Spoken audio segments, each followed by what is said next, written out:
Parce que ça avait été étudié par l'INSEE, on sait que la consommation de drogue, ça représente un peu plus de 3 milliards d'euros. Alors, c'est significatif, c'est quand même 5 fois moins que le tabac, par exemple, qui représente environ 15 milliards. Le cannabis et la cocaïne représentent la plus grosse part de marché. C'est très rentable. C'est un dispositif lancé à la fin de l'année dernière par le ministre de l'Intérieur. Gérald Darmanin a appelé ces opérations place nette. Des policiers interviennent pendant plusieurs jours dans les quartiers gangrénés par le trafic de drogue. Une présence destinée à décourager dealers comme clients. Mais avec quelle efficacité sur le long terme ?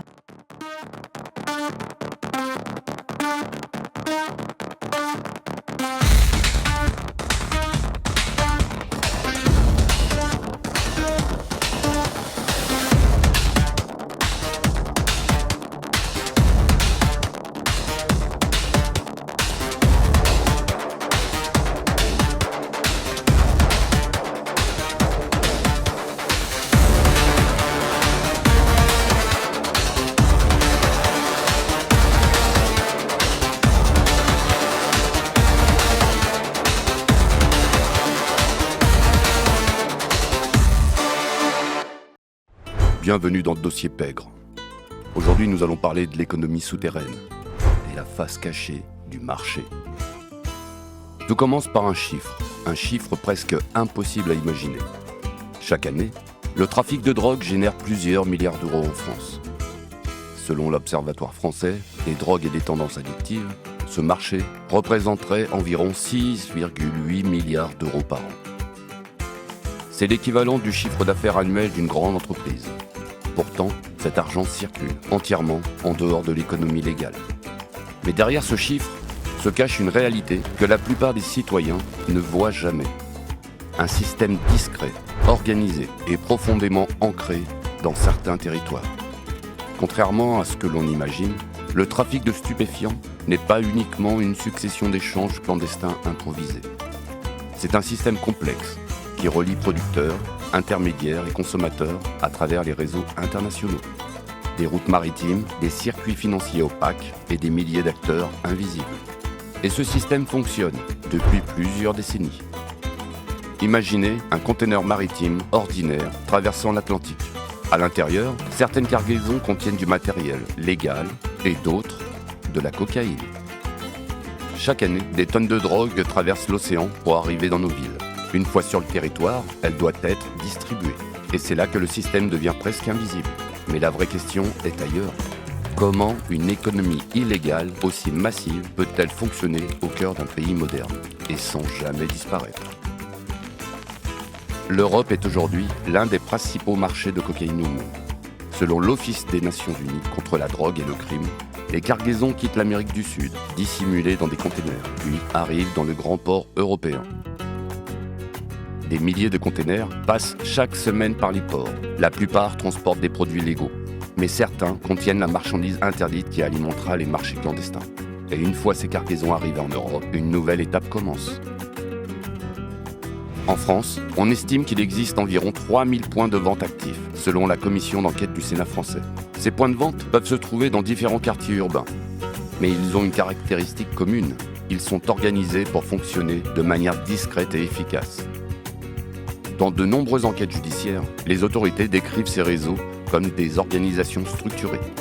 Les guetteurs surveillent les environs et signalent toute présence suspecte, notamment la police, et les vendeurs assurent la transaction directe avec le client. Les coordinateurs organisent l'approvisionnement et la circulation de l'argent. Chaque rôle est précis, chaque tâche est définie.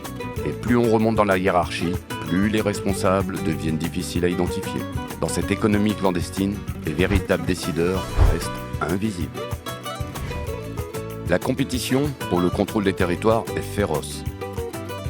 Contrairement à l'économie légale, où les différends se règlent devant les tribunaux, ici, les conflits peuvent dégénérer en violence. La ville de Marseille en est un exemple. En 2023, 49 homicides liés au narcotrafic ont été recensés par les autorités judiciaires. Ces affrontements sont souvent liés au contrôle des zones de vente, car chaque territoire représente un flux de revenus considérable. Et dans un marché pesant plusieurs milliards d'euros, ces territoires valent très cher. Face à ce phénomène, l'État a intensifié ses moyens. le ministère de l'Intérieur a lancé les opérations Place Nette, mobilisant policiers et gendarmes pour démanteler les points de trafic et reprendre le contrôle de certains quartiers. Mais la stratégie ne se limite pas aux arrestations, elle frappe où cela fait le plus de mal, l'argent. L'agence de gestion et de recouvrement des avoirs saisis est confisquée. L'AGRASC, l'AGRASC, a été créée pour saisir les biens provenant d'activités criminelles, les comptes en banque, les voitures de luxe et les biens immobiliers. L'objectif est simple, priver les réseaux criminels des profits générés par leurs activités. Mais malgré ces efforts, le trafic reste difficile à éradiquer.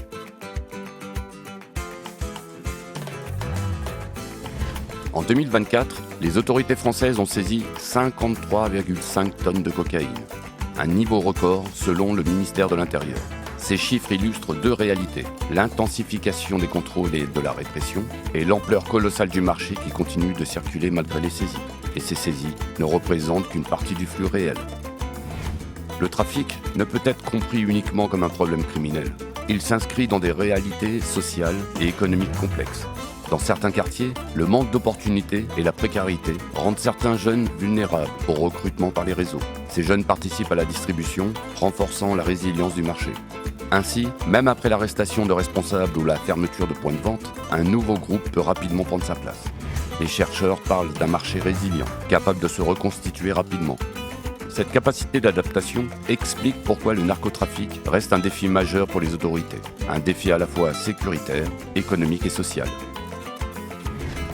Mais derrière les chiffres, il y a une réalité humaine. Des quartiers affectés par la violence, des familles touchées par la criminalité, des flux financiers clandestins alimentant d'autres activités criminelles. Cette économie invisible a des conséquences visibles et comprendre ces mécanismes est essentiel pour espérer un jour les contenir. Mais une question demeure. Combien de drogue parvient réellement à passer malgré les saisies ? Chaque conteneur intercepté représente une fraction du flux total. Chaque arrestation ne ferme qu'un point de vente et les réseaux s'adaptent, se déplacent et réapparaissent. Les vrais décideurs, on ne les voit jamais. Ils restent en retrait, hors de portée de la police, orchestrant l'ensemble des opérations. Leur invisibilité est leur plus grande arme. Et demain, de jeunes recrues continuent d'être attirés par ce marché. Pour elles, la promesse d'argent facile est plus forte que les réseaux légaux. Tant que la demande existera, l'économie souterraine continuera de prospecter. Car l'économie souterraine n'est pas un fantasme, elle est réelle, puissante et profondément ancrée dans nos villes et notre société. Comprendre son fonctionnement est la première étape pour espérer la réguler, car ce qui reste invisible est souvent le plus difficile à combattre. Abonnez-vous.